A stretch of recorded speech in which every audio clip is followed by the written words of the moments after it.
You'll be glad to know it's not audience participation like it was last time. Doug said, "Are you going to make him do something?" And I said, "No, I'll give him a break this time." Let me get this I'm a little bit taller than you, Peter. So, all right. Is that good, Rhonda? Okay.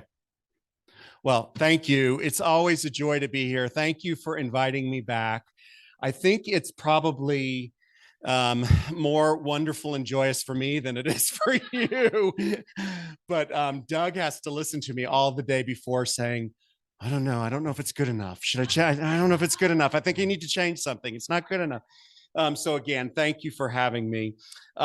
So for those of you who don't know, today's the fourth talk in what I'm hoping is a series that I can eventually compile, and who knows what I'll do with it after I compile it. But the title of the series is How to Be More Like You When They Want You to Be More Like Them. And the first talk I gave was about kind of sharing your gifts and that you enrich the world by sharing your gifts. And the second talk was really about what happens when you share your gifts and people don't want them. How do you deal with situations like that? And then last time I talked about in the talk, Guess Who's Coming to Dinner? I talked about how you can really enhance your life if you broaden your circle and you think more about diversity and inclusion and those that you may not normally think about. So before I get to the topic today, I do want to honor and mention that Friday was Veterans Day. We have veterans in the audience at all. We have some veterans. Thank you for your service. I always try to look around at what the special events are whenever I talk. And it's really kind of crazy when Aiden suggests a day. I have no idea what that day is about. And then it all kind of comes together. I did learn as I was researching Veterans Day that, Memorial Day is in May, and that's for those who have lost their lives during service. And then there's also Armed Forces Day, which also occurs in May, and that's for anyone that's actively in service. But Veterans Day is just all-inclusive for anyone, whether you've been in the service, you are currently in the service. It's a day to honor all that have contributed to their country. And it was the day was selected as November 11th because World War I, the treaty to end World War I was signed on November 11th, 1918 at 11 o'clock. So 11, 11, 11. I actually didn't know this, just as a quick aside, but Doug had told me that you can request actually the discharge records of your family members if you want to see them. And my dad served in World War II. And we actually did that. I actually went and got his discharge records, which was, wonderful to see. It gave me a lot of wonderful memories. And he actually went into the service when he was 29. So I have to research that. I don't know if there was a draft or it was later in life, but he went in 1944. He came out of the service in 1946. He was stationed over in Japan, and to the best of my knowledge, he was one of the people that, after we went in and, went into Japan, he went and helped stabilize life there. And so he has a lot of artifacts from Japan. And then when he left, this I thought was interesting, he left service, and it says that he made $80 a month. And that was his payment for service. So I thought that was really interesting. Then as I thought about, the whole Veterans Day and 11-11-11, I started to get these thoughts about numerology and spirituality. And is there something significant about those numbers? And particularly Friday, if you think about it, we're in 2022, right? So it was 11, 11, 22, and 11 plus 11 is 22. So I thought, there's got to be something magical about this. And then yesterday, if you think about it, was 11, 12, 22. And so I started researching that, and I did learn that the numbers 11 and 22 went together. So 1, 1, 2, 2.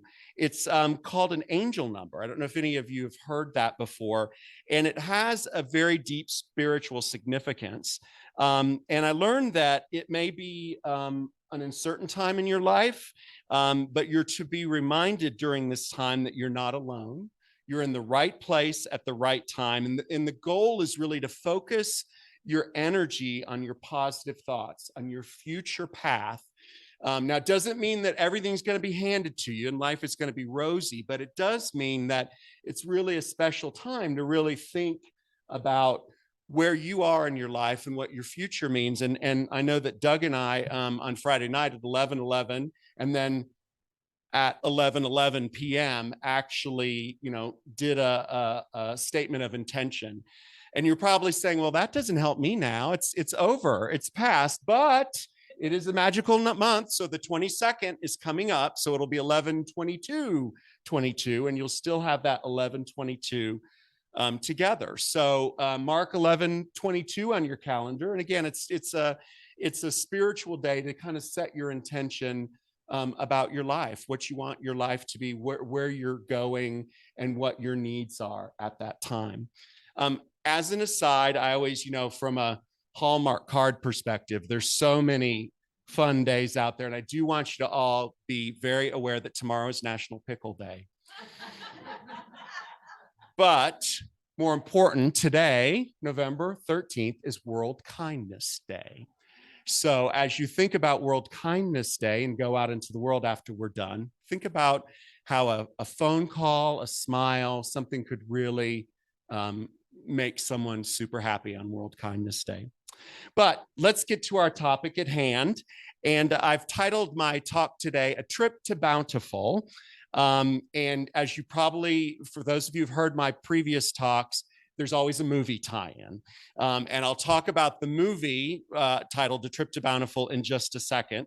I always think about the music from a movie, and one of the songs, I almost was going to suggest we play it, but it does make me a little teary-eyed when I hear it. And it's an old Christian hymn called Softly and Tenderly. And one of the main lyrics is, come home, ye who are weary, come home. And it always makes me, it just brings up a lot of feelings. It's a really beautiful song. So I encourage you, if you have the inkling to listen to it, it's really very nice. But before that, let's just talk about that phrase, a trip to Bountiful. Let that sit with you for just a second, a trip to Bountiful. So when you hear the word bountiful, I don't know about you, but for me, bountiful is a joyous word, right? It kind of resonates with this notion of having enough, with not wanting for anything. And it feels joyous and happy. And I just think of harmony and no strife, no illness, no anything. Bountiful makes me feel just wonderful. And as I thought about then, okay, a trip to Bountiful, what does that mean? A trip to Bountiful. And we all have many beliefs about our souls, and the beautiful passage that Pam read to us, and that our souls are really on a journey over thousands and thousands of years. And many believe that in this life, we're here in this body and in this circumstance to learn something that our soul hasn't learned yet. And that's what our goal and purpose in this life is to learn that. And once we've learned it, we'll move on to the next in our soul's journey. And in fact, many times you'll hear someone say, oh, that person has such an old soul, to refer to someone who seems wise, right, or knowledgeable, or has learned a lot on their spiritual journeys. And that's why this whole idea of a trip to Bountiful was so poignant to me. And it, made me think about the fact that as we're on this journey, no one has that perfect, wonderful life, right? No one is free from stress all the time or free from loneliness. You're never going to not have some hassles. You're never going to not have some hardships. I would say most of us are not going to go through life without ever having experienced loss or crying at a given time. And it's just a journey that we're taking, right? So it's something where we'll experience all these different things that we are meant to experience, that are supposed to be there for our journey. Now, in my life, as it is now, I was not meant to be a parent, right? At least of a two-legged child. I have many four-legged children, but not two-legged child. But if I had been a parent, I think one of the things I would want to teach my child is that life is not easy. You're not always going to win the game. You're not always going to get the best score. You're not always going to be liked by everyone. You're going to have people that no matter what you do, you're going to have challenges with. But that is part of the journey of life. It's not something to just overcome. It's something to experience, to learn from, and to enrich yourself as you go forward. And then I know a lot of times when I hear people ask parents, well, what is it you want from your child? What do you want for your child in their life? What would you hope? Most parents would say, I just want my child to be happy. I want my child to have a happy life. And if you think about that and probe more deeply into that, what does that mean really? Does meaning that you want your child to be happy mean that you don't ever want them to experience any grief? That you don't ever want them to have hardship? That you always want them to score the winning run in the game? No, I think it means that they're well equipped going forward in life to be able to know, move through, learn, and then move toward that place of bountiful, of being enriched, of being happy. I'm reading a book right now, which I always have show and tell. It's called The Book of Soul, and it's by Mark Nepo. And it was given to me by some really dear friends of Doug and mine named David and Janice, who always seem to give us the thing we need right when we need it. But the book is about, it's 52 passages, and the goal is or 52 chapters, you're supposed to work through one chapter a week on your journey to develop your soul. And one of the quotes I wanted to read from that book goes like this. We are struggling between the narrow condition of our understanding and the vastness that surrounds us. As soon as we succumb to our narrow condition, whatever it may be, we stop receiving life. We begin to paint everything with the color of our trouble. So in other words, and this sums it up beautifully, life doesn't add up, life opens up. Which for someone who is organized like I am and everything has to be in a perfect order, that just meant so much to me. Life doesn't add up, it opens up.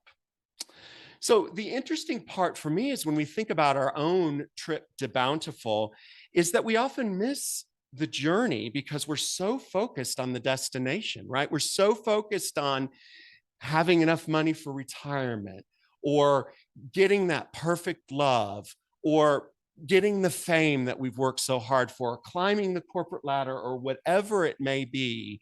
I don't know what it is for Gen Z. I haven't figured that out yet, but I know those were the things that I thought about. And it could be even something simple, like for my mother, it's a piece of dark chocolate every night.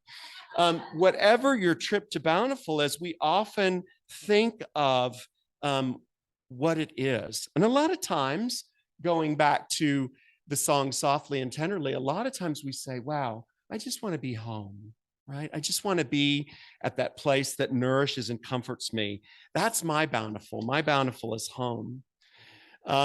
So this lesson that I started thinking about this week, and as I was reading and putting it together, it's really become very important to me in the past couple weeks and months, and even this year, which has been a tough one for me. It's been no secret that I've been having challenges with my health and with my lungs.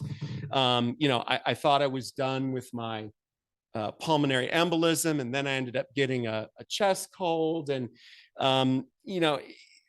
all this happening when I'm in a big transition with my career and trying to start my own company and all these things going on. And I I've been in a rough patch. I'll be honest. The past couple of weeks have been really, really rough. And Doug would probably say it's been more than a couple of weeks. But I find myself saying a lot, why is this so hard right now? Why is this is so annoying that I have to do this? Or why am I sick again? Or what have I done wrong? Why can't this be easy? Why is life like this? And then when I say those things and I get to that moment, I really try to start to bring some of the things together that I've talked about, the significance of something like Veterans Day or the angel numbers or the vastness of the universe compared to my individual condition, that really encourages me and encourages all of us to continue on our journeys to Bountiful in a spirit of learning and understanding and caring. And the minute I thought about that, I thought my questions need to change. It's not why is this happening to me? It's what am I supposed to learn from this happening to me? What message is Spirit telling me now that I really need to hear the most? What am I missing because I'm so focused on my condition and not aware of the vastness, of the wonderfulness of just looking at nature or spending time with friends, or the joy that I have that my mother is still with me this late in life, and the things that I miss day to day because I get too wrapped up into my individual condition. And so as I thought a lot about the message today, and one of the things I hope I'm doing in this series of talks is that for me, storytelling is a wonderful way not only to share what you're going through, but hopefully to help others learn on their journeys as well. I love to hear what others are going through on their journeys. I love to understand what challenges people may be facing. And it really just helps us open up to the vastness of the universe, because the more stories you put together, the more of the universe you're actually experiencing. Now, for me, I will tell you my Bountiful is a place on a couch back in a house next to my beloved, with a fire going. It's night, the lights are out. I see the stars coming through the window.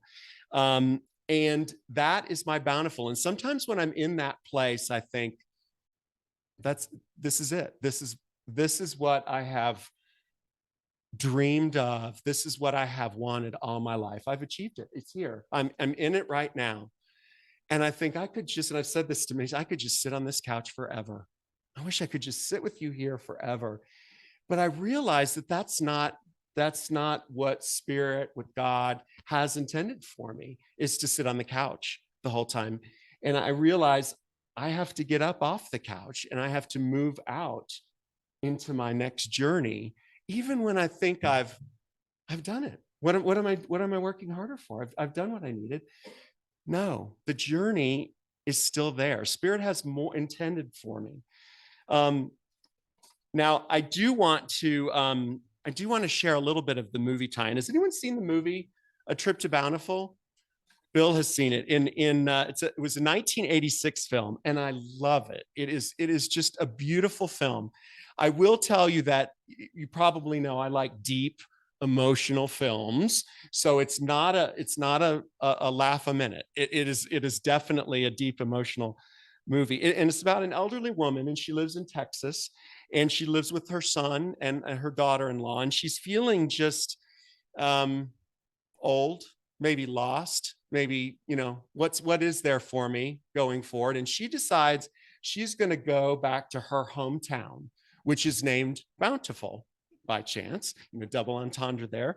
And so her son doesn't want her to do that. It's too much trouble, too much work. There's not a train that goes by Bountiful. You have to take the bus. So she decides she's going to sneak off and she's going to go to Bountiful. So she develops this clever plan to trick her son.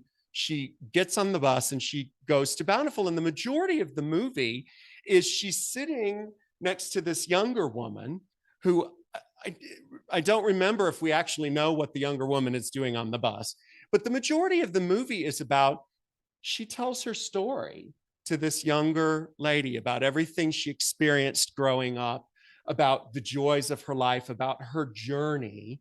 Um, and the young woman listens with rapt attention to it. And then, so a little spoiler alert, so do this if you don't know, but at the end of the movie, she gets to Bountiful and there's nothing there. Her hometown is gone. Her old house is in ruins. Um, the friends that she was dearly looking forward to see are no longer here. And at the end of the movie, she has a really wonderful moment with her son where she realizes that her journey wasn't meant to end just going back home. It was meant for her to find her new home and her new life. And boy, I was just, by the end of it, I was just weeping, let me tell you. And as I thought about the movie, and I thought, well, I can't spoil the ending for everyone, I realized that the end of the movie is not really important. The important part and the beautiful part is her sharing her stories and what that means for her and what that opens up for her in terms of possibilities. Now, I will give you, I have to give you a piece of Oscar trivia because you know I'm a big movie person. So the main character, Clara Watts, was played by Geraldine Page, a wonderful actress from, back to the 30s, I believe is when she started. And so she was nominated for Best Actress for this role in what I consider to be, Oscar expert hat here, the toughest year ever in terms of Best Actress. So here are the five actresses that were nominated that year were Jessica Lange was nominated for playing Patsy Cline in Sweet Dreams, which was incredible. Anne Bancroft was nominated for Agnes of God, which is, again, emotional, heart-wrenching, socially, important movie. Whoopi Goldberg for The Color Purple, which was a tour de force, right? And Meryl Streep in Out of Africa. That was Geraldine Page's competition. And up to the Oscars, she hadn't won anything. She didn't win any critics awards. She didn't win the Golden Globe. She didn't win anything up to the Oscars. In fact, when she went to the Oscar ceremony that night, she was so convinced she wasn't going to win, she took her shoes off. She sat down in the audience. She's like, I'm getting comfortable to sit through this 3-hour mess. Took her shoes off. And when they announced her name, everyone popped up, gave her a standing ovation. And they're like, where is she? And she was trying to find her shoes. She couldn't find her shoes. So then her husband had to get down on his hands and knees to find her shoes so she could put on her shoes and get up there and accept Best Actress when no one expected her to win. And the other thing I will share with you is that the most nominated man and woman in history without ever having won was Peter O'Toole, who was nominated 8 times and never won an Oscar. And currently it's Glenn Close, who has been nominated 8 times and never won. But rumor has it that she's going to do a movie version of Sunset Boulevard. So I think that might push her over the top. But this was Geraldine's 8th nomination. And she was convinced she was going to lose, and she was going to be in that category of most nominated with never having won. And there she was, and she won. And she was sitting there with her shoes off. And I in my mind, I think her personal trip to Bountiful was probably the chance to live this wonderful career and work with these people and being in these moving performances and being in this wonderful production. And she didn't care. Her Bountiful wasn't winning the Oscar. It wasn't that end game of I'm going to win an Oscar so that people can say that. Her Bountiful was just being the actress that she always wanted to be throughout her life. And that story just about her really, really moved me. I always think to myself, and as I've always done my career over time, I always think to myself that anytime you're in a room full of people, there's always someone that's having a really hard time, right? Everyone puts on a brave face to go out in public, but there's always someone that's going through something. And today, maybe that person is me. So I could not be more grateful to all of you for giving me this opportunity to talk and share my stories. You have no idea what a blessing it is and how uplifting it is for me to be able to do this. Whenever I have a hard time, Doug always says, remember, this is a page in the novel. This will pass soon. It's just a page. You just need to turn the page. And sometimes in your novel, you're in a scary chapter, and sometimes it's a long chapter, and sometimes you're just tired in your chapter and sleepy and weary, and sometimes it's that great, exciting chapter that you just can't put down. But the important thing is that it's part of the book. The chapter wouldn't mean anything without the whole book. And for all of us, we have that novel. One other thing that Mark Nepo said, which again really stuck with me, was the goal is not to conquer life, but immerse ourselves in it. And for all the places we can travel and all the ways we can study, there is no greater teacher than when we dare share the truth of our own lives. When facing what's ours to face, we are surprised to learn time and time again that under what seems unbearable is the rest of life waiting to be lived. Isn't that great? Under what seems unbearable is the rest of life waiting to be lived. So on Veterans Day this year, I thought of my dad, and I thought of him being away from home in Japan, and I thought he probably couldn't wait to get home. He thought about home. He thought, "Oh, you are weary. Come home, come home."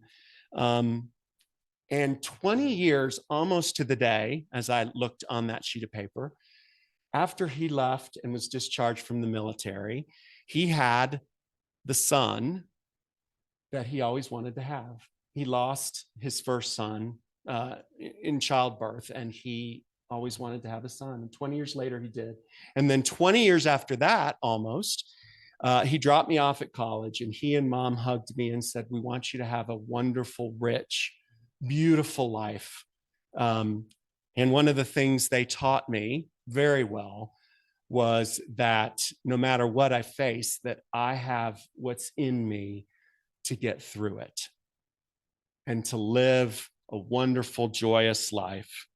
And so tonight, when I go home, I'll remember that I have what it takes to make it through whatever I'm going through. And I will sit on the couch with my wonderful husband in my own perfect Bountiful. And I will think to myself that as wonderful as this is, tomorrow I need to get up and get on my journey again and stop looking at the potholes in the road and look up at the beauty and wonder of the world. And I wish the same for all of you as well. Would you bow your heads with me, and we'll say a quick prayer. Dear Creator, Spirit, God, we thank you for this wonderful, amazing moment, this moment on our own personal trips to Bountiful, this moment in time where we hope that we can each experience the love and joy, and we can learn from what we're supposed to learn right at this time. And we ask that you let us not take it for granted, that we hold it dear and special, and that we share our journeys, that we share our special times, and that on particularly World Kindness Day, that we remember that it is ours to give kindness to this world. And so it is. Thank you.